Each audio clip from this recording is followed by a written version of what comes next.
ഇപ്പം BJP പ്രതിനിധി കൂടി ചേരുകയാണ്. നോക്കൂ, ഇവിടെ ഒരു പക്ഷേ വോട്ടെണ്ണുന്നതിന് മുമ്പ് തന്നെ ഇടതുപക്ഷം ഉറപ്പിക്കുമെന്ന് പറയുന്ന ഒരു ജില്ലയാണ്, കോർപ്പറേഷനാണ്. അവിടെ ശക്തി തെളിയിക്കുക, അഭിമാന പോരാട്ടം നടത്തുക എന്ന ലക്ഷ്യത്തോടുകൂടി UDF നിലയുറപ്പിക്കുന്നു. അപ്പോൾ BJPക്ക് എന്ത് കാര്യം, എന്താണ് ആത്മവിശ്വാസം, എന്താണ് നിങ്ങളുടെ പ്രതീക്ഷ അങ്ങനെ ഒരിടത്ത്? BJPയെ സംബന്ധിച്ച് ഏറെ ആത്മവിശ്വാസത്തോടുകൂടിയാണ് ഞങ്ങൾ ഈ തെരഞ്ഞെടുപ്പിനെ കാണുന്നത്.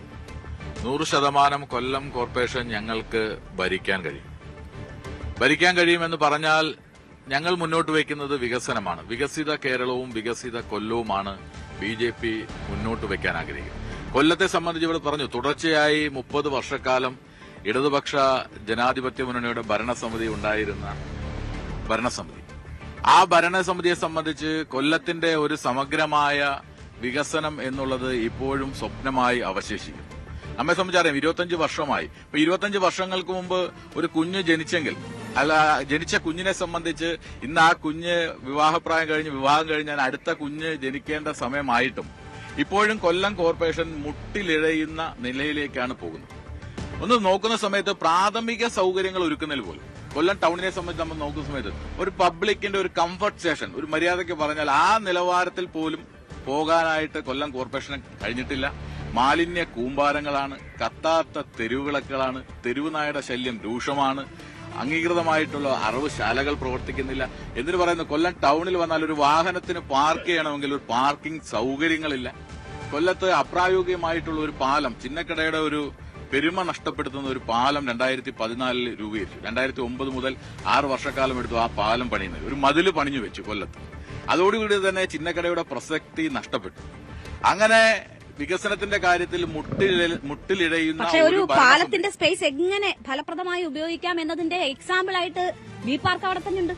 അല്ല, ബി പാർക്ക് എന്നല്ല, ഇപ്പൊ അങ്ങനെ പാലം പറയുകയാണെങ്കിൽ ഇപ്പൊ അഷ്ടമുടിക്കായലിൽ ഒരു പാലമുണ്ട്. ആ പാലം എങ്ങോട്ട് പോകണമെന്ന് അറിയത്തില്ല, ഇങ്ങനെ നിൽക്കുകയാണ്. പക്ഷെ ചിന്നക്കരയുടെ പാലം എന്ന് പറയുന്ന സമയത്ത് ആ പാലം പണിയുന്നതിന് മുമ്പ് ഒരു ദീർഘവീക്ഷണം ഇല്ലായിരുന്നു.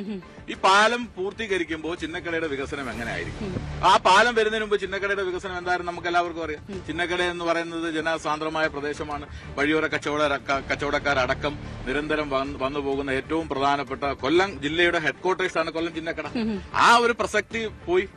പിന്നെ കൊല്ലത്തെ സംബന്ധിച്ച് എന്ത് വികസനം അവർക്ക് പറയാൻ പറ്റും? എല്ലാ ബഡ്ജറ്റിലും അവർ പറയുന്നുണ്ട് കൊല്ലം നഗരത്തെ ഒരു മഹാനഗരമാക്കുമെന്നുണ്ട്. പക്ഷെ കൊല്ലം നഗരത്തെ മഹാനഗരമാക്കുവാൻ കേന്ദ്ര സർക്കാർ കൊടുത്തിട്ടുള്ള അമൃത് നഗർ പദ്ധതിയുണ്ട്. ആ അമൃത് നഗർ പദ്ധതിയിൽ കഴിഞ്ഞ 5 വർഷക്കാലത്തെ കണക്ക് സൂചിപ്പിക്കുന്നത് 280 കോടി രൂപ ചെലവഴിക്കാതെ പാഴാക്കി കളഞ്ഞു.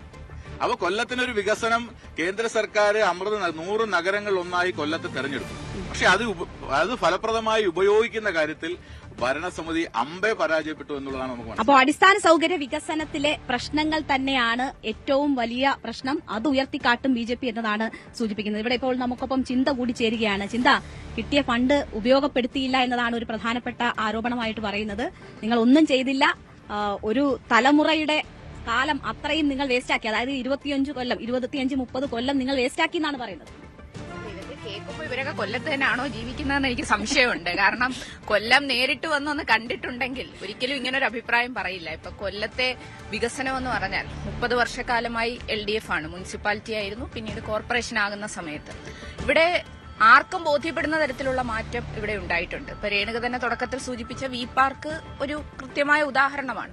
ഒരു കോർപ്പറേഷൻ ഒരു IT പാർക്ക് ആരംഭിക്കുന്നു എന്നുള്ളത് ചെറിയ കാര്യമല്ല. അതേപോലെ തന്നെ എത്രയോ നാളുകളായി നമ്മൾ പറഞ്ഞുകൊണ്ടിരുന്നതാണ് കുരീപ്പുഴ ചണ്ടിടിപ്പോ എന്ന് പറഞ്ഞു.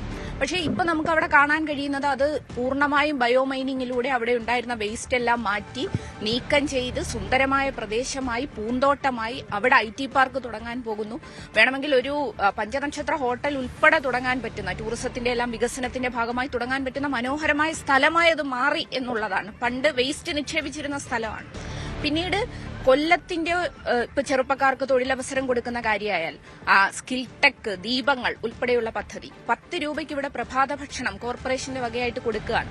ഇവിടുത്തെ അംഗനവാടികൾ കണ്ടാൽ നമുക്കറിയാം ഹൈടെക് ആക്കി മാറ്റുകയാണ്. ഏറ്റവും മികച്ച സംവിധാനങ്ങളിലേക്ക് കാര്യങ്ങൾ മാറുകയാണ്. ഗുഡ് മോർണിംഗ് കൊല്ലം എന്ന് പറഞ്ഞുള്ള പദ്ധതി. പിന്നെ പ്രകാശപൂരിത കൊല്ലം, ഇപ്പൊ ഏത് തെരുവ് വിളക്കാ കത്താത്തതെന്ന് മനസ്സിലാകുന്നില്ല. നമുക്ക് പോയി നോക്കിയാൽ അറിയാം, ഇവിടുത്തെ തെരുവ് വിളക്കുകളെല്ലാം കത്തുന്നുണ്ട്. അതുപോലെ തന്നെ അഷ്ടമുടിക്കായലിന്റെ നവീകരണവും അഷ്ടമുടിക്കായലിന്റെ ശുചീകരണ പ്രവർത്തനമാണ് ഏറ്റവും പ്രധാനമായി. ജീവനാണ് അഷ്ടമുടി, ജീവിക്കണം അഷ്ടമുടി എന്നൊരു ക്യാമ്പയിന്റെ ഭാഗമായിട്ടാണ് അത് ചെയ്യുന്നത്.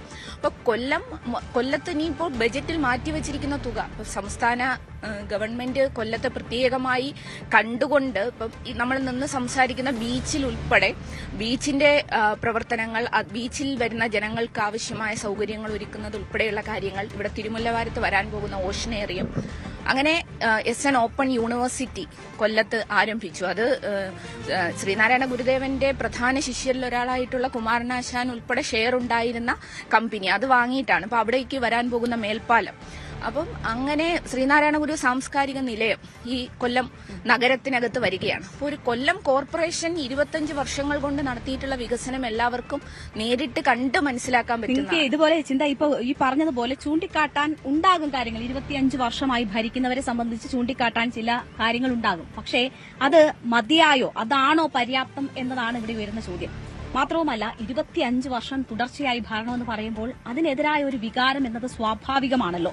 മാത്രവുമല്ല സംസ്ഥാന ഭരണം അത് തുടർഭരണമായിരുന്നു. അപ്പോൾ 10 വർഷത്തെ ആ ഭരണമുണ്ട്. അപ്പോൾ 2 തരത്തിലും ഉണ്ടാകാൻ പോകുന്ന ഒരു ഭരണവിരുദ്ധമായിട്ടുള്ള ഒരു വികാരം എന്നത് നിങ്ങൾ കാണുന്നുണ്ടോ? അപ്പോൾ ഈ മുൻപ് ഞങ്ങളുടെ ഉറച്ച കോട്ട എന്ന് പറയുന്ന അതേ വിശ്വാസത്തിൽ, ആത്മവിശ്വാസത്തിൽ ഇപ്പൊ കൊല്ലത്തെക്കുറിച്ച് പറയാൻ പറ്റുമോ? 100% ഉറച്ച ആത്മവിശ്വാസമാണ്. അതാണ് ഞങ്ങളുടെ മുദ്രാവാക്യം, LDF തുടരും, നാട് വളരുമെന്നുള്ളത്. പിന്നെ ഈ പറഞ്ഞ ഭരണവിരുദ്ധ വികാരം എന്ന് പറയുന്ന ഒരു വാക്ക് യഥാർത്ഥത്തിൽ നമുക്കിപ്പോ ഉപയോഗിക്കാനേ കേരളത്തിൽ കഴിയില്ല. കാരണം നവകേരള പ്രഖ്യാപനം കൂടി വന്നിരിക്കുന്നതിന്റെ ഭാഗമായിട്ട് ജനങ്ങൾ ഈ